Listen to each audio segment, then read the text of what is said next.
Hi all. So this is going to be the last YouTube video for the semester. I will let you write the finals next week. And if you have any question about the final, you can reach out to me. So I send you the questions and I think I put them on the Blackboard too. I want you to submit your papers until May 14th. On Blackboard, I will create a Turnitin assignments for the final paper too. A couple of things that I've been saying.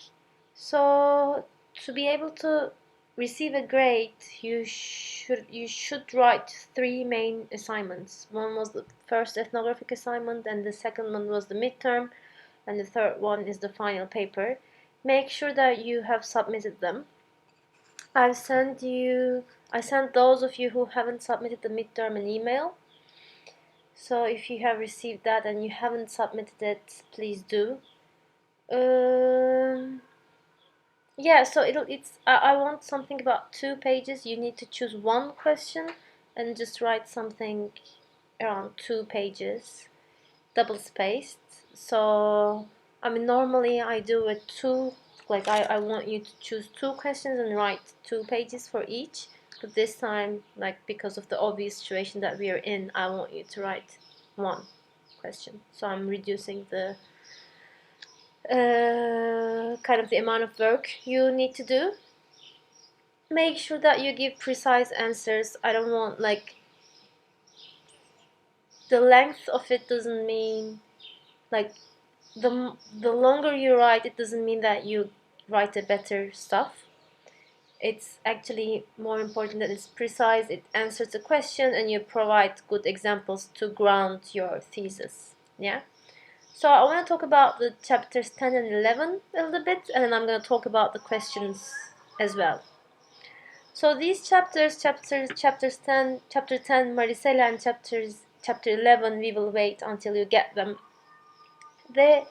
These ones are about death in a way, and how dying itself is different for immigrants, but also how it is different for the families. Yeah. So in chapter 10, De Leon goes to the family to Ecuador, of Maricela back in Ecuador, because he was with Christian, who's also a relative of Maricela, but now he goes back to Ecuador, and they receive the body, and then you see how different it is for them to receive the body, and how the funeral, all the process around it, it's a different ritual than someone's dying in your physical surrounding. Yeah. So the body is coming from the desert, and then they don't know if they should look at the body or not look at the body, but the body is very not in good shape in a way, and De Leon is again like making conscious choices about giving us kind of shocking descriptions about the way the body is, and about the minute details of violence and terror of the desert in a way. And we talked about this because he wants to kind of shake us and shock us, and for us to take action. Yeah, for the reader to take action. So I wanna read a quote from 253. The part that begins saying unrecognizable. The annihilation of bodies in the desert is never meant to be seen. When the system functions perfectly, corpses are drained of blood and viscera by unseen monsters, bones dry, splinter and blow away. When deterrence and erasure are fully achieved, the disappeared can be known or remembered only in stories, unsettling dreams, and outdated photos. Sometimes, though, the hybrid collective is uninterrupted before it can finish. Sometimes, scraps of the dead are rescued from oblivion. A pack of drunken hunters trip over a grinning mandible with a patchwork of dark metal fillings. The reflection of a cheap gold watch still attached to a mummified wrist catches the eyes of a group of hikers. 2 dehydrated migrants lead La Migra back to the spot where they left their dying compañera. These recovered bodies show the marks of the everyday yet hidden political violence used to secure the southern border of the United States. Opening the coffins that hold these repatriated corpses allows people to bear witness to the southern desert necro violence that is engineered to be invisible. It opens the door for the living to new forms of post-mortem trauma. So what he's saying is that the desert, or the way that the prevention through deterrence or the law and policies around immigration kind of set up the scene in order if someone dies like during the path, the scene is set up to in a way that that body will be kind of forgotten, will be destroyed by the desert, yeah, will be destroyed by the animals, or will be destroyed by the sun. But in any case, if someone finds the body and the conditions of the body kind of say us about the violence inflicted by the desert, or the way that the desert is made accomplice in this scenario, yeah. And we see that this is very different than um in some part of the chapter. De Leon was talking about, like, I never understood why the coffins are open in funerals, yeah. So funerals are places to say goodbye to our deceased loved ones, and it's kind of a place of recognition, yeah, the recognition that the person has really died, and kind of carrying the deceased person to the other realm, yeah, to the realm that we don't know. So it's a process of transition, and also it has a function for people who are alive, who are still living, yeah. So it makes them like recognize and understand what has happened, and it's easier for them to mourn and to grieve for those lives, yeah. But in this case, in Marcela's case, they are shocked by the way the body has like returned. Also, they are suspicious if it is Maricela's body. Like it's they still have kind of the hope, even if they do know. So this whole process of funeral in this case of like migrants, it's very different, and it puts the families as well as the migrants in a more like precarious and vulnerable places.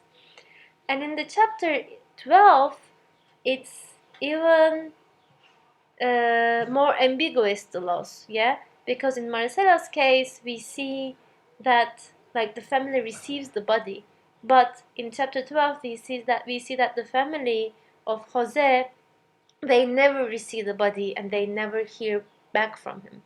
So they do not know. I mean, even if they kind of know that probably he's died, he's killed by the desert, but the hope still continues. So the process of this recognition of the dead and saying goodbye and mourning for the loved one, and then kind of moving moving on with your own life cannot happen in this case, yeah. If you go to page 274, we will see how De Leon talks about the ambiguous loss.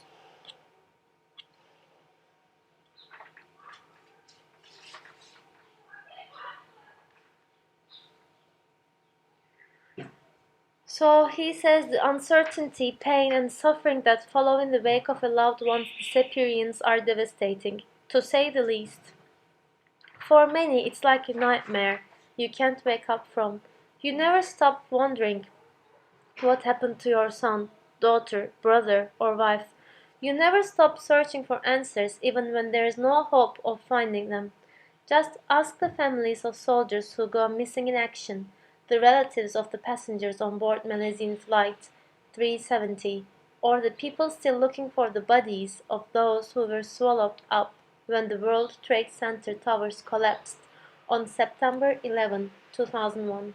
Sufferers of this type of loss can find themselves in an eternal state of grief, confusion, and desperation. Clinical psychologists call this phenomenon ambiguous loss, and some argue that it is the pinnacle of human sorrow. It is the most stressful loss because it defies resolution and creates confused perceptions about who is in or out of a particular family. With a clear-cut loss, there is more clarity, a death certificate, mourning rituals, and the opportunity to honor and dispose of remains. With ambiguous loss, none of these markers exists. The clarity needed for boundary maintenance or closure is unattainable. Yeah, so this paragraph is very self-explanatory, I guess. Like when you don't know, you're not sure, and you don't see the body, then the ambiguity continues, and the process of grief is never complete. So you're in this state of constant human sorrow, and there is no resolution but only confusion for the the family. Yeah. So that's all I wanted to say about the chapters. I will send you a brief slideshow about this. I will put that in Blackboard. So if we go to the questions for the final paper. So the first question is compare and contrast De Leon's book Veiled Sentiments and Abu Lugot's book in terms of the De Leon's book Land of Open Graves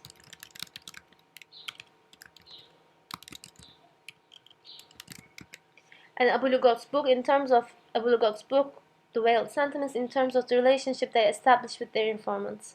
What are the authors' socioeconomic, ethnic, and gendered backgrounds? How do the authors say about the way their own identities define the relation they establish with their informants? How do their specific relations influence the data they present us? So we've been talking about this a lot actually, both in Abu Lugot's book and both for De Leon's book. So Abu Lugot, we've been saying that she establishes a kind of intimacy with the woman that she's working with on, yeah? So she makes part of the family, she kind of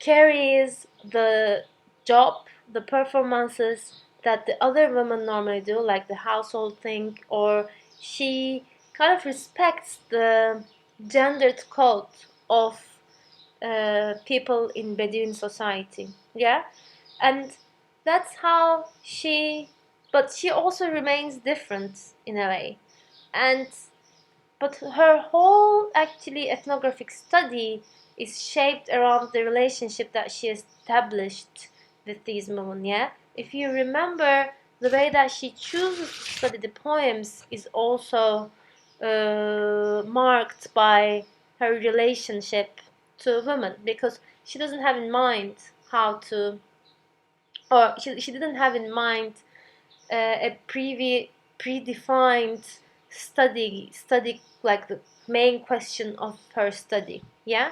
And on the other hand, what does De Leon do? De Leon is very open about the fact that he's also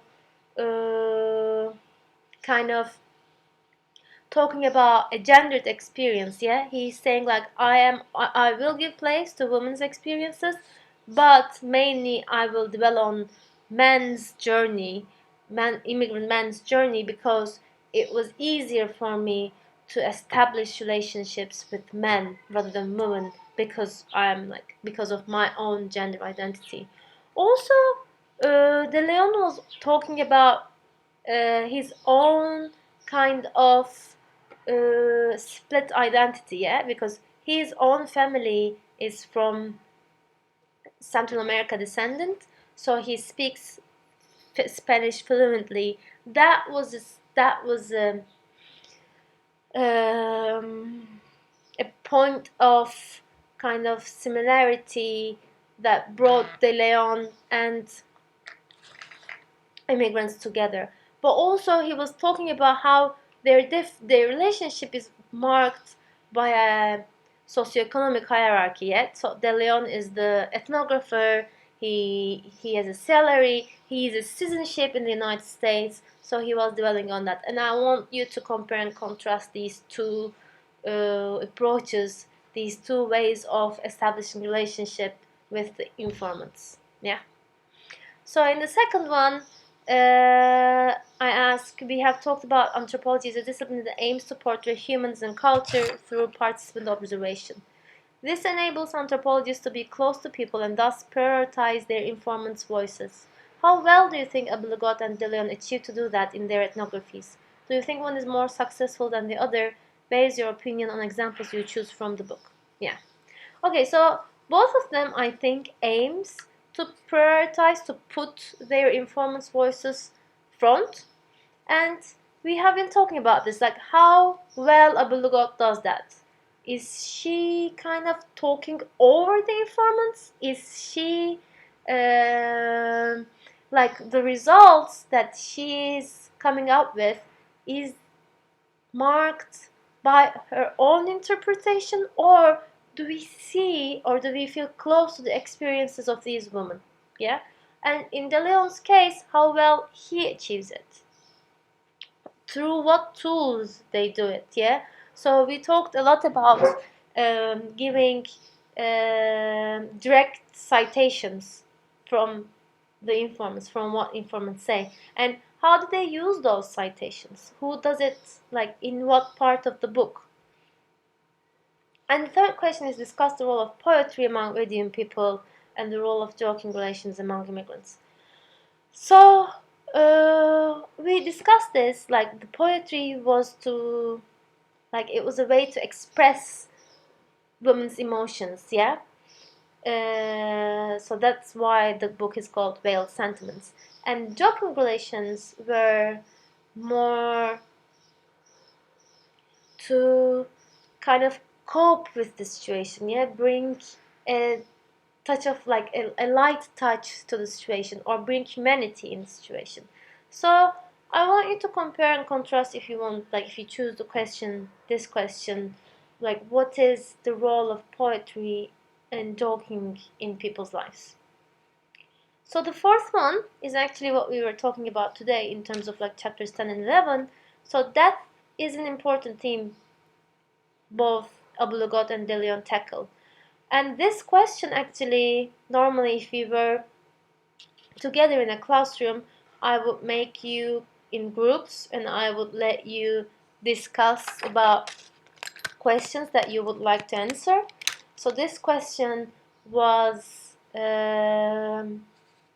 brought up by a group from last semester in this class, Cultures and Transformations.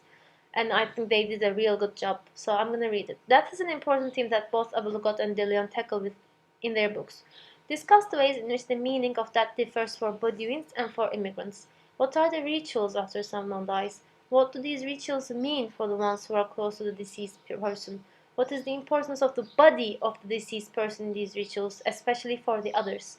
Why is grieving important?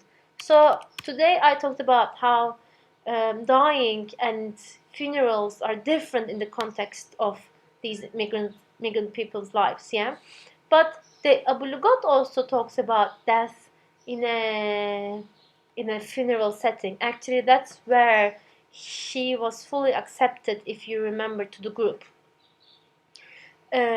So she was going to a funeral of someone with the family of the deceased person, and she found herself crying.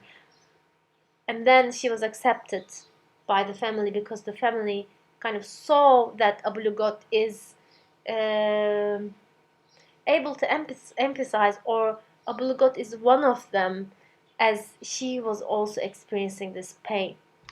But what is different in the context of a funeral that Abdel-Ghat is talking about, and what is different for these people's migrants' lives that we just talked about in chapter 10 and 11? So yeah, this will be my kind of quick reminders for these questions if you want to do them, and I'm open to like answer any question, or open to have office hours through FaceTime or Skype or Zoom whenever you want. Well, thank you guys for bearing this strange semester. I hope everything goes well with you. I hope you luck with your finals, and more importantly, I wish you health. Yeah.